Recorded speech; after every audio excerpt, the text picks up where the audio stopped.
There is always the risk of creating an environment where work is transactional. This is really my biggest risk for me as an HR leader. I don't want you to think that this is a transaction. I mean, we have in Sephora, sales associates, we call them BA. They are in our stores, they come every day.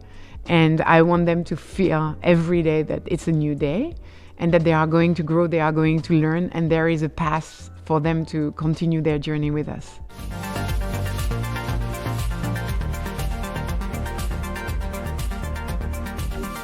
Vanessa, welcome to the show. How are you? I'm very good, Chris. Thank you for your invite. I'm so happy to be with you today. It's almost surreal to see you in person because we're connected on LinkedIn, right? Yes. And people aren't probably aware that you're based in Singapore. Yes. So I am. First and foremost, what brings you to the UK?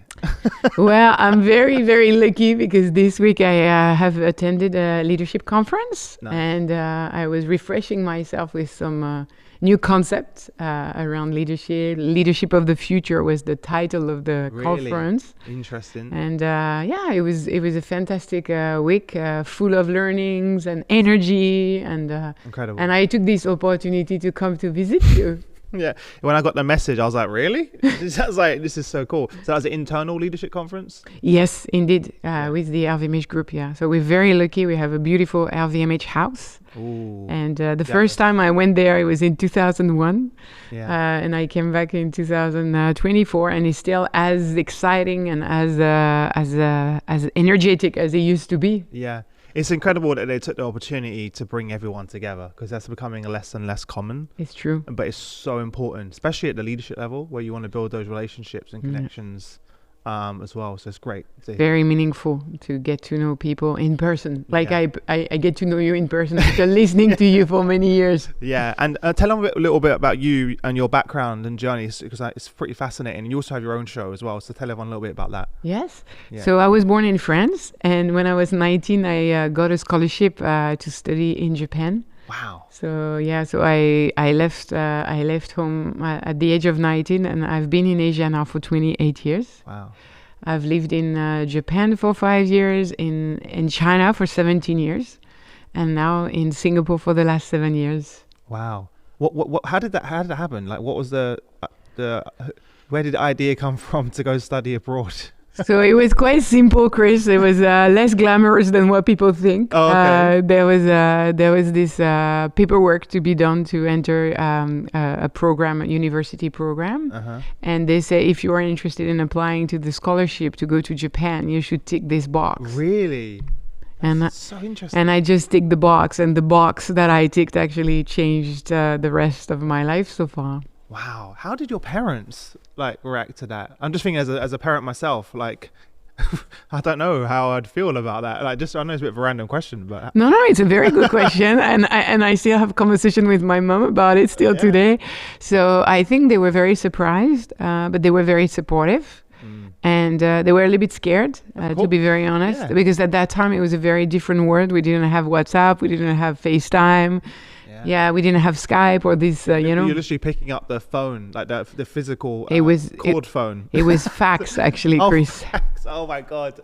Yeah, I remember the fax days. I'm not too young to remember that. Yes, so it was fax at that time because phone was too expensive. Oh, of course. It was a fortune. Yeah, so it was very difficult to keep in touch, on a regular basis. Yeah. And they were very scared, but they decided they would support me. And I'm very, very grateful for that because otherwise, I would not have experienced all the things I've experienced. Yeah.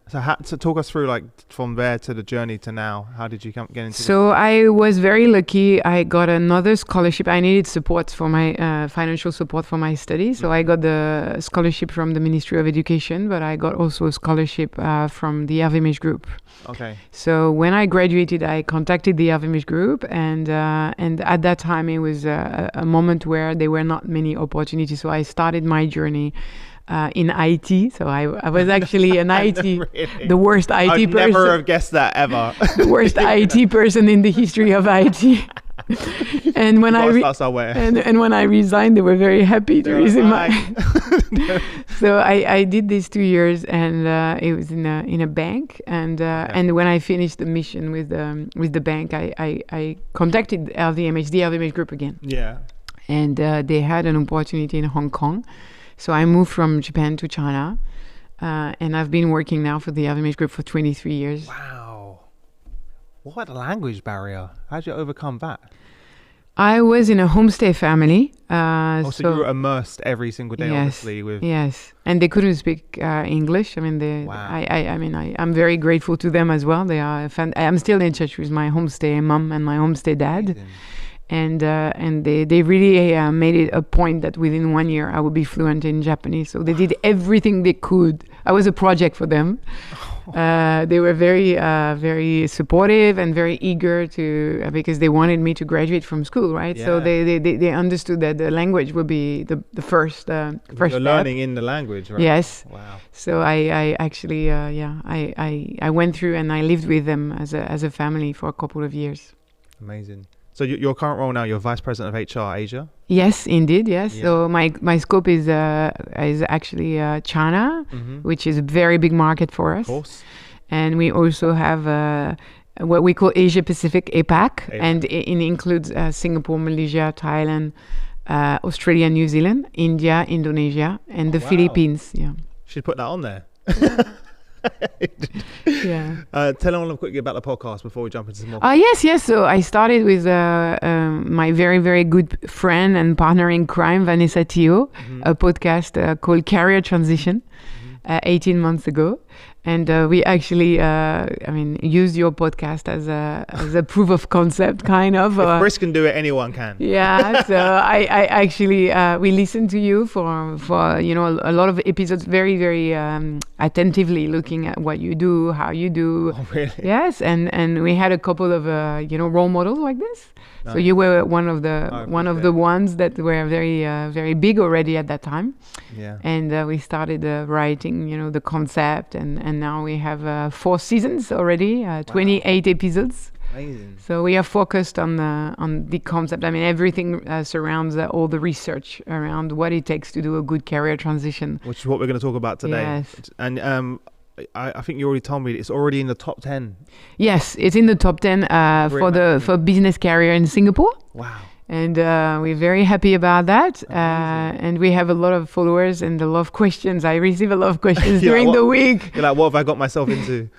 Yeah, so it makes my life very very bright, very colorful. Yeah, you're probably building an incredible community, and it's also for your own personal development. Exactly. People don't realize that you doing the show also you're constantly growing and developing yourself. Like, I'm immersed in conversations every day, and I'm asking questions, but I'm learning so much. I can imagine. Well, let's jump straight in. And obviously you said you're very passionate about career development, a lot of research around that area. I think you said to me that you argue that high quality career conversations are crucial for strategic talent, for the strategic talent agenda. Why are these conversations more than just a nice to have in this? This is a very good question, because I believe, Chris, that in the future, people are going to stay in organization because of the way that they are developed and grown and taken care of. So there is the whole well-being piece of it, which is very important. And you told me you have also a lot of interest in D&I. So, and I have an interest of D&I. So that part is going to be very, very continue to be critical. But I really, really believe that another part is the way we are going to take care of our people when it comes to their development. And I think the authenticity of it and the way we build it and we co-create it together is going to be most probably one of the reasons why they stay with you. Number one reason, on top of course, the fact that they are well paid and we provide the right benefits and compensation. But I think that one of the very important things on the list is going to be the way I'm being developed, the way I'm being grown. So I think it starts with the conversation you have at work. It starts with the way you and your leader and your sometimes HR business partner is having conversations with you, so that you can think about the future, you can think about the person you are, the person you want to be, the professional you are, the professional you want to be. So this is really, really something that I put at the heart of my agenda today. No, I love that. What's your advice? So you had so many conversations about what's the best way to approach these conversations. So the first thing to do is to dare having them. because it's not an easy thing to do. And I want to encourage anyone who is listening to us to actually knock on the door, or send that email, or do whatever it takes to have that conversation.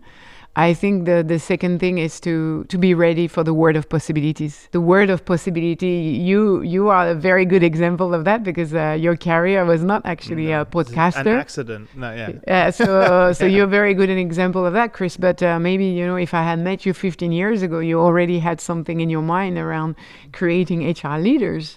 But you needed someone who actually listened. You needed someone to stop doing whatever they were doing and just listen to your idea, pay attention to what you had in your mind, in your heart, in your soul, and help you to basically get it out of your chest, right?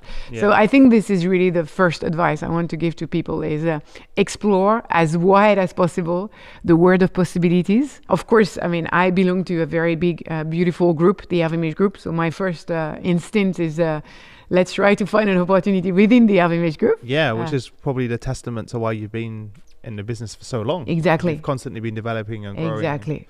So I've been given that opportunity. I'm so grateful for everything I've received. So I want to do the same for my team members. So my colleagues. So the first thing is, of course, LVMH group.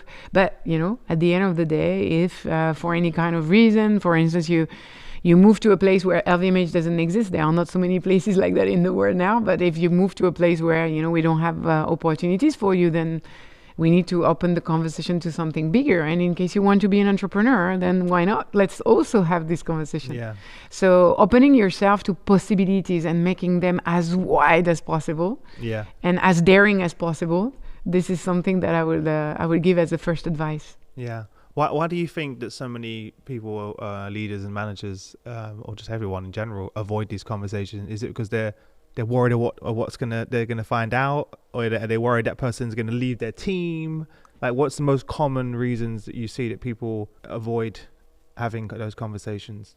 In Asia, the research shows us that the leaders feel a very, very big sense of duty to provide the right guidance. Okay. And this is very much coming from the culture, some parts of, all parts of Asia have this idea that the boss has to play the role of the guide, and the boss is supposed to know everything. Oh yes. Yeah. So they fear when we do focus groups, because we have done a lot of focus groups, and when we do focus groups, they say that they want their people to grow, they want their people to be developed, they want their people to move to other opportunities, but they're really scared of giving the wrong piece of advice. Or of not knowing what is the path to the new role, because sometimes it's not a simple game. It's not like, okay, Chris is here today and tomorrow Chris is doing something else. Maybe it takes actually 2 or 3 transitions before you get to where you want to be. So this is the part that they find difficult, because they are not aware of what it takes to build this conversation. And instead of starting it, they refer them to the HRBP, or they refer it to someone else. Yeah. And they miss such a great opportunity. So that's a really important moment that matters. Yes. That they're now missed. Yes, exactly. Build a real true relationship. Exactly. A deeper relationship. Yeah. Whereas they're like, actually, go to HR. I know you've lost that exactly. as well. So what type of support and training and guidance are you providing to managers to help them? Okay, so we do have career conversation guides. Mm-hmm. So they are very, very simple and I would say very intuitive. Mm-hmm. So we do have, we have structured the conversation into a couple of parts. It's practical, very practical. So you have this, it can be whatever you want. It can be 3 parts, 4 parts, but okay, ours is in 4 parts. And then you go through the different parts and you do have some powerful questions to help you to actually go through these parts. And we also remove the barrier around, you don't need to know at the end of the conversation what is the result. Yeah, that's true, because there's this pressure that I'm not going to have the conversation unless I have the full answer, which is very rarely are you going to have the full answer. Exactly. Yeah, so it's okay not to know. Exactly. Yeah. So the first thing we work on is the mindset. What is the mindset that you should have when you enter this conversation? Oh, I love that. And the mindset is a mindset of openness, a mindset of also generosity. I think you need to have generosity. You want to bring something to the table. You want to support the person in their quest. But it's there is no right and wrong, so you should feel very free. And I think as much as possible, you should try to make it fun. Because it's sometimes it can be a lot of pressure to go into this. You don't. The last thing you want is people to go, "Oh no, not another career conversation." Like it'll end up like the performance review. Exactly. So this one has nothing to do with performance review. This one is light, and this one is very bright. That's a good.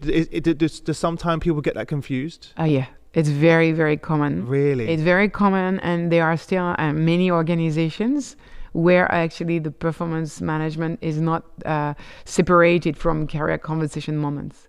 So the first thing I would advise is actually to make it a very, very separate moment. And clear in the communication. And very clear in the communication, and do not mix the two, and if the person in the performance conversation, because usually it's happening annually, is asking for a little bit of advice around the future, I would take another appointment, and I will stick to the appointment, and I will say, let's make it a special moment for you. This is also in some ways sometimes a new concept for the employee. So you having to educate and communicate effectively to the employee that this is what a career conversation means. Yes, indeed. So it's very important to also give them frameworks as well. Yeah, because on the other side. On the other side. So how do you prepare? Because you if you don't prepare, it can be, very daunting and very scary.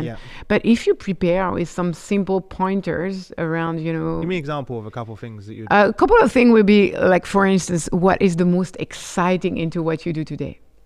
What is the part of your job you love the most? Yeah, what gives you energy? What gives you energy? And what are the things that you do outside of work that are actually very, very meaningful to you that you would love to have at work? Because sometimes, like for instance, I don't know about you, but for me, the podcast today is my hobby. But I love doing my podcast. Yeah. So, it could be a conversation to say, hey, Chris, you love podcasting. How could you integrate this podcasting into your day, into your career, into your job? So these are questions that are, I would say, simple, and they are easy to answer. And then you will say, okay, when you look, maybe a bit more classic, but it's quite a difficult question.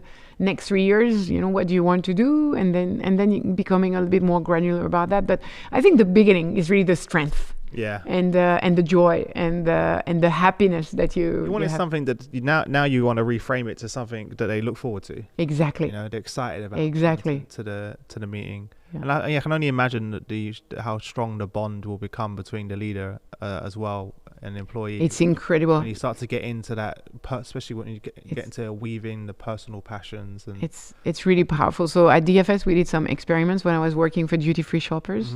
We had this career conversation. The business was stopping for 4 days every quarter. Wow. To do career conversation. That sends a very clear message as well. It's a very powerful message. And we had a very, very strong decrease of our turnover rate. Wow. Because people actually every quarter they were excited to talk about their future, and as opposed to think about where am I going to leave. Exactly. Exactly. Like instead of sending the resume, they were talking to their boss about their future. A lot of times, right, and I'm sure you've experienced this, when you do exit interviews, I would say 80-90% of the time it could have been avoided. It could have been avoided. It's like because I didn't think we had the opportunity. Exactly. Or I didn't, or the issue they had we could have easily addressed. Exactly. I'm like, it's such a pity. It's such a missed opportunity. And it's too late. Yeah. So you don't want that to happen. Yeah. So you want to have the prevention. I look at it as a health checkup. So the career conversation is like a health checkup. You check with your leader whether you're on the right track with what you want to do and what the organization is ready to offer. It's also on both sides, because what is the organization having for you? I mean, we're all transforming, we're all growing, we're all developing. So what is happening there that could be interesting for you? Yeah. And you can and there's certain skills that people have that you may not be aware of that they can bring into the business. Exactly. That you just if you didn't have that conversation, you would never know. You would never know. You never know. We already spoke about some of the risks, but what are some of the other risks for organizations that don't do this? I think there is always the risk of creating an environment where work is transactional. This is really my biggest risk for me as an HR leader. I don't want you to think that this is a transaction. I mean, we have, in Sephora, sales associates, we call them BA. They are in our stores. They come every day. And I want them to feel every day that it's a new day and that they are going to grow, they are going to learn, and there is a path for them to continue their journey with us. So this is really the number one thing, which is it's not transactional, it's experiential.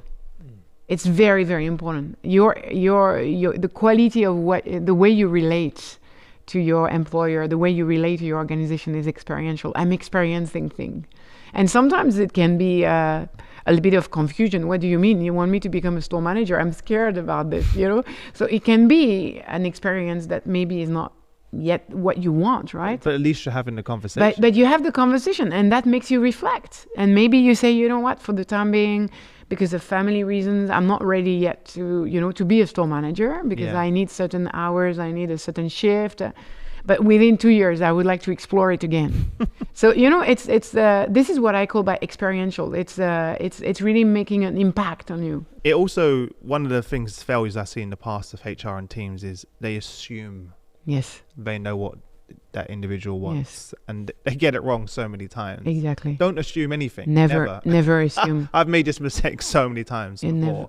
This person maybe doesn't want a promotion, or this person wants. I'm like, never assume. Because you're removing the opportunity from that person. Exactly. To make a decision for them, And you don't treat them like adults. No, exactly. You need to treat them like adults. Yeah. And we are all adults, and we are all able to say, this is good for me, this is not good for me. Yeah. And the co-creation, what I really enjoy is the co-creation of the career path. Yeah, because they're engaged. They're like, it's not like something being done to them. Exactly. They're part of it. They're going to be more engaged and more motivated. They're going to probably put more discretionary effort. Exactly. Into it as well. Yeah. Like, this is it's incredible. Like, the fact that we're even having these conversations. When I started my career 20 years ago, this was not something you were just told where to go, what to do, and this is where you go, right? Exactly. There was no conversations around career conversations as well. What would you say is like a common misconception that people have around career conversations? Misconception is basically people think that it's going to be the box become a Pandora box. I don't think the box becomes, when you open the box, people think that you are going to open, and then there is a genie or whatever, something, malevolent coming out of the box. Yeah. This box is full of treasure. This box is full of energy. This box is full of ideas. There is nothing wrong opening the box. Yeah. So I want everyone to open the box and find out about each other. What is the potential? The potential is gigantic. So yeah, this is I think this misconception is let's keep it under wrap. Let's not take any risk. Let's make sure we don't talk about it. Some people, sometimes they avoid the conversation on purpose. And I'm like, this is so sad. I want you to open the box. Well, like we just discussed before, the opportunity cost is that they may leave anyway. Exactly. So you can not open the box, but then you'll find out, hey, you'll find out the hard way. It's too late. It's when it's too late. When it's too late. So don't. How do you spoke about like some of the great innovations and conversations that come out of this, but how do you ensure that this is aligned to the business? This is a very good question. So the thing is, the talent conversation should be a conversation that is as important, as critical as the strategic agenda. So this is part of the strategic agenda. So I'm very, very lucky because within the LVMH Group is the case.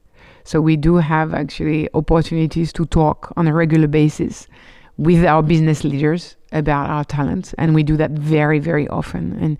And even at the highest level of the organization, I'm not at that level yet, but I know for a fact that it's happening, and we can feel it happening. So, for instance, a couple of weeks ago, my boss went to another conference in California, and she came back and she said, look, there are these 3 people in different parts of Sephora. They could be interesting for Asia. So this week in London, actually, I had, conversation. Wow. Yeah. Which came out of those kind of conversations. Yes. Wow. So this is a president. She's very charismatic. She's absolutely fantastic. She's really people oriented herself. Mm-hmm. But she came back from 3 days on the strategic planning of Sephora for the world, and she came back with 3 names that could make a difference for Sephora in Asia, and they are already within Sephora. Wow. So this is something that I take as a gift, because I don't need to be I don't need to look for these names, but I can tell you and she's the person who will hold me accountable. This is really very high on her agenda. And she would, and I call her a couple of times, as I do, in London, and she was asking me, so how did you go with these meetings, So she really means it. That's a good segue then. How do you hold leaders accountable for this? So this is a big question, and I think will be the one of the biggest question of the future. The first question is, how do you hold the leader accountable about their basic managing people skills? I think this is the first one, because there are too many times people who take, leading people for granted, and they don't have the basic, I would say, manners and respect. For me, it's respect. It's part of the D&I agenda, but it's very, very close also to just being human. Part of just being about business. Yeah, exactly, exactly. Being a good human to your people. So this is the first step, which, to be very honest, is the beginning of the journey. In many, many ways. I'm sorry, and I feel a bit ashamed to say that in front of you today, but it's the case. And I think there is then some second steps or third step, and I think the future is going to be, some organizations do it already very well, but I think it's going to be, okay, every year, how many people have you developed? How many people have you grown? I've already seen it, and linking that back to the compensation. Exactly. And career development. Yeah. So this is the future. Yeah. And in the future, we will be not only about the what, but also the how. More and more about the how. And the how will be around the way we develop our teams, the way we grow them, the way we inspire them. So, so this is, for me, it's going to be the next level of accountability. Could you share an example of a well-executed career conversation and how it led to an outcome for the business? Yeah, so this is this business case that I like very much, which is in DFS duty-free shoppers. So it dates back to, I think it's 11 years ago already. Wow. And I was the HR VP for one region for DFS, but I was double hatting for the HR director for the airport. I love airports. I love duty-free business. This is an environment that I really find exhilarating. There is something in the energy in the airport that makes you, excited to go to the airport as a traveler, but also as a business person. And because of the hours, it depends. Heathrow is one of the biggest number of hours operating for an airport. But at that time, Hong Kong International Airport had 18 hours of operation per day. Wow. So we needed to have 3 shifts, and people had some very tough shifts. Within the duty free? Within the duty free. So we had 1,350 employees at the airport. Oh, in one airport? In one airport, yeah. It was massive. Wow. And we needed these people to see, how their future will continue, their journey will continue. But it was very tough. It was very intense. Yeah. So what we did is that we defined actually career conversation as a way to identify the talent at the managerial level, so that within 2 years, they can actually move out of the airport to other parts of the DFS group.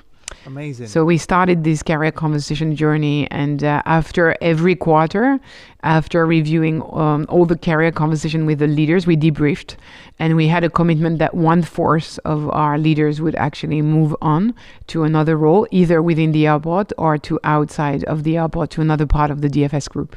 Amazing. That's so important, because especially in retail environments, most of the time that opportunity doesn't exist. It's for many people their first job. Exactly. Coming in, they're like, okay, I'm going to be here for X amount of time, and then they'll probably get a real job. Not to say it's not a real job, but many of them leave because they just don't see a path. Yes. Speaking to someone in Tesco, the stores here. Yes. And she lived across the road from me. The woman, Rose. Rose is never going to see this, but I'm going to say it. She's been there for 25 years and never has been approached about an opportunity outside of her working behind the till. And she was almost in tears when she told me this. She's heartbroken. And she had her 25-year anniversary, and it wasn't even acknowledged. That's so sad. By the business, right? And I had never had a conversation about her career. 25 years. Because I felt heartbroken for her. when she told me that story. So the fact that you're making that from part of the journey from the very beginning, and they can see a future ahead, is how soon into them joining do you? Usually we start very early because we have the check-in conversation. So we want to make sure, there is in a lot of retail organization, a lot of turnover within the first 12 months. Yeah. So in order to do that, we have very, very strong onboarding. We have a new onboarding program with Sephora called the Glow onboarding program. Good name. Yes, very. You can see I glow today. So this is the Glow onboarding program. So throughout the Glow onboarding program, we actually we do check-ins with them to make sure that you do that in a retail environment. So you do have basically, I mean, for me it's skill sets that is HR BP retail. So we do have like HR people who are focused on retail. But I mean logistically, do they meet them in the airport? They go to the store. I mean, I used to go to the airport. So you go to the store and you go to the airport and you have this conversation on the floor. So do you have a back office? No, maybe not. So you go to the cafe. Oh wow! Yeah. Okay. So just much more to visualize. Like, yes. So usually you take them to. I mean, I did that. I was very lucky at that time. DFS was offering me. I had a special budget for coffees. So I was. Oh, another coffee. Yeah. So I was offering them coffees at the airport, and we would sat down together. And some of them today, Chris, out of this DFS program, they are today still at DFS in LA, in San Francisco, in Hawaii, in Saipan, in Japan, and all parts of because they had demonstrated that they had done this 2 years in the airport, at the biggest airport of DFS at that time, and they had earned their stripes. So they went off and they start teaching their skills and imparting their skills to others. Yeah. So you can easily do it actually, and the store manager is supposed to do it as well, right? The store manager is also part of this, and the store manager has a very, very important role to play. So the store manager can from the beginning start giving some insight, even sharing their own stories. This is probably started exactly. Yeah. And the fact that you're talking today about Rose is already great, because I just want to say to everyone today, we celebrate Rose from Tesco and the 25 years she spent with them. And if Tesco maybe didn't have the opportunity to do it, I want to say a big thank you, and I want to acknowledge all the hard work of this fantastic lady. I messaged Tesco. That's good. Their HR team, because I know them. Very good. And I made sure. Very good. I was like, this cannot happen. Exactly. You need to, and Rose, she fills my day with joy. Exactly. Yeah. Because I live right next to it. So every day after work, I'll go in there, I'll buy some groceries, and she's like, "Hey, Chris, how's Robin?" Then she knows everyone's name. She's been there for so long. She knows she makes it. She fills everyone who walks in that store day with joy. She's a really outgoing, bubbly character. She interacts with my daughter Robin. She remembers even what you want. That's fantastic. She really lives and puts her full self into it. So when you have someone like that who's dedicated, you have to pay more attention. I totally agree. During this conversation, how do you have a specific structure of how you identify high potential? Like, what does that look like? So high potential is interesting because the truth of the matter is changing. So the models we were having for many, many years today are becoming obsolete. And the part where they are becoming obsolete is around the dimension. We are doing research right now around what it means to be engaged and committed.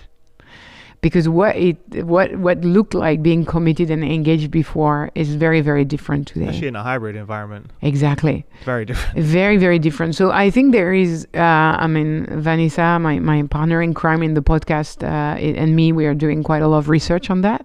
And we are trying to define actually some new models. So I think that in the next couple of months, we will be ready to come back to the show and tell you a little bit more about that. In order to have these conversations, you have to... I'm assuming you have to create the psychological safety and the culture in order to be able to do some. You could schedule them in, but if you haven't created that environment for people to feel like they can open up, then how important is that as part of the conversation? I think it's very important because people are sharing their dreams. This is really, really, you're talking about something that is one of the most precious things we all have in our lives, which is the dream of becoming someone different, the dream of having another role, the dream. I mean, this is super, super personal. It's super precious. And it's something you can crush very easily. People don't want to put it out there.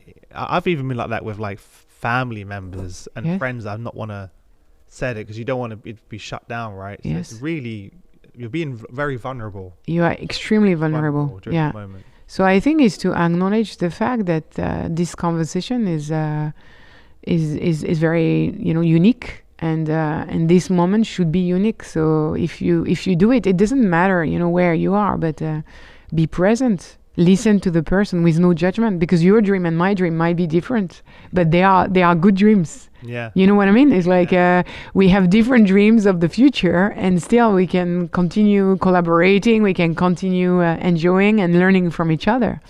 So being aware of how precious this person is how precious what the person is sharing with you is very, very critical in the process, and have zero, and this is a part of around D&I more, but zero judgment around what they say to you. Yeah.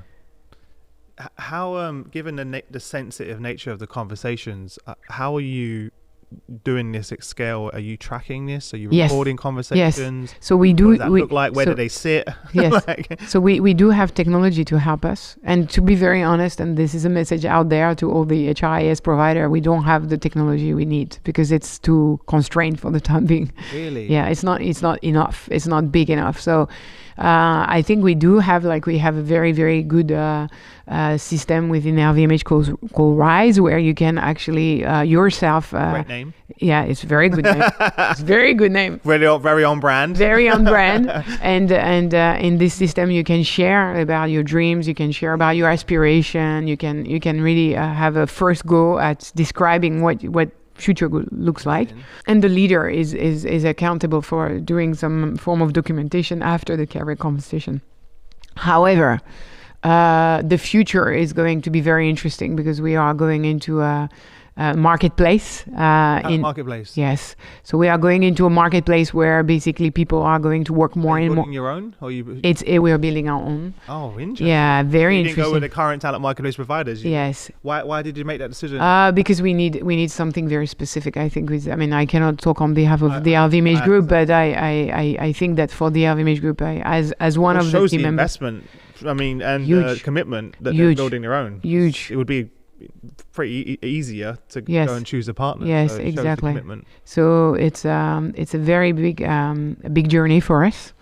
And I think with the skill conversation, we are going to... you're going to link that back to the skills-based organization. It's a skill-based organization. So we are going to open up conversations that are completely different compared to what they are. It would be incredible to see if a company of your scale with the various different business units and brands and the global reach, building a talent marketplace and skills-based and weaving them into these conversations. Yes. It's incredible. The possibilities are infinite. Yeah. Because we are going to be able to tap into all of that talent. Yeah, into all the talent of the group. Especially if you integrate AI and skills inference, like the ability to infer skills through looking at what people are putting there. Exactly. Start to identify people that you never maybe even have thought of. Exactly. Before, and people are then going to feel really empowered. They're not going to your point in the beginning, they're not going to be like, it's my manager's job. Yes, it's my job. It's my job. It's my job. I'm in the driving seat, and I'm the one actually building my own future. Yeah. So this is really, and this is also very important for the business, because we are going to be able to look at manpower planning differently, capabilities mapping differently. So this is going to be very, very powerful. Exciting. And if it's anything, okay, let me ask you this. How many podcasts have you done now? 28 episodes. What would you say is the biggest lesson that you've learned from all of those episodes? There are many lessons I've learned. I think what I've learned is the truth is out there. It's fascinating. I mean, you were talking about how much you learn when you interview people. Yeah. I came back with this feeling that if I have a question, I mean, of course, there is now a lot of AI support, but to be very honest, the truth is out there. There must be someone in my community as a practitioner or as an academic who must already have some elements of answers that can help me. And it made me feel so strong and so powerful, because all of a sudden you realize how much you can leverage your network, how much you can leverage the knowledge of others, and you do it, and people are super happy to share. It's incredible how much people want to help you. I talk about this all the time. Like, people were so like reluctant to reach out because they're worried about, someone may not reply, etc. But most people really want to do that. Like, I wouldn't have this whole entire company of mine wouldn't exist. HR Leaders is built on people like you giving back to the community and sharing your experience. That's the same for our events, for the podcasts, for the summits. Every part of what we do is because we have an incredible community of people that want to rise together and help each other, to your point. I never would have thought that, going into this, and more and more, I'm surprised every day more and more by the generosity and as how people want to help each other. They want. But you do have to take the time to reach out to each other. A lot of people are like, I don't have time. You do have time. make time. You find the time. Find the time. You find the time. Yeah. If I find the time to come to do a podcast. Yeah. If I find the time to come to see Chris. Yeah. I mean, then anyone has the time. Yeah. It's you decide for yourself. But once you have done it, you realize. I am very happy to have this conversation with you today, and I'm feeling enlightened by it, and I'm sure and someone else will be in my seat and will feel exactly the same. So that's literally what it's all about. Before I let you go, parting piece of advice for everyone, and then also where can they connect with you and check out the podcast? Yeah, for sure. So first and foremost, anyone who is listening, can you please give me a favor and organize this career conversation you deserve? So you deserve a career conversation, whoever you are listening to us. Make sure that within the next 30 days, you have a conversation that is in line with your aspiration, is in line with your ambition. I would love you to start this journey. I'm on LinkedIn, so anyone who wants to talk to me, feel free to send me an invite. And Career Transition with Vanessa Theo on all the platforms of podcast. We continue the journey with Vanessa. She's my North Star. She's my pillar. She's my good friend. She's my partner in crime. And I love doing this podcast with her. Amazing. No, I love it. I'm so happy that you're both living it internally and externally. And as well, and I can obviously, everyone listening can feel the passion that you have for what you do. As always, everyone listening, all of those links will be below. So, or the link to the podcast, the link to the profile on LinkedIn, all of the stuff will be there. Have you created a career framework that you shared for free? I can share on LinkedIn, no problem. You should, and I just think it'd be an incredible resource for your listeners. Yes. If you haven't already done that, I'm sure you've already thought about it, of course. I have done a couple of times, but feel free to reach out. I'm happy to share. Yeah, that'd be cool as a little, something basic for people to get started, right? Sometimes the hardest thing is just to start. Just start. As well. Start. So apart from that, I wish you all the best, and have a safe trip back. Thank you, Chris. Thank you for welcoming me here. It was a pleasure to meet you. There we go. That was amazing.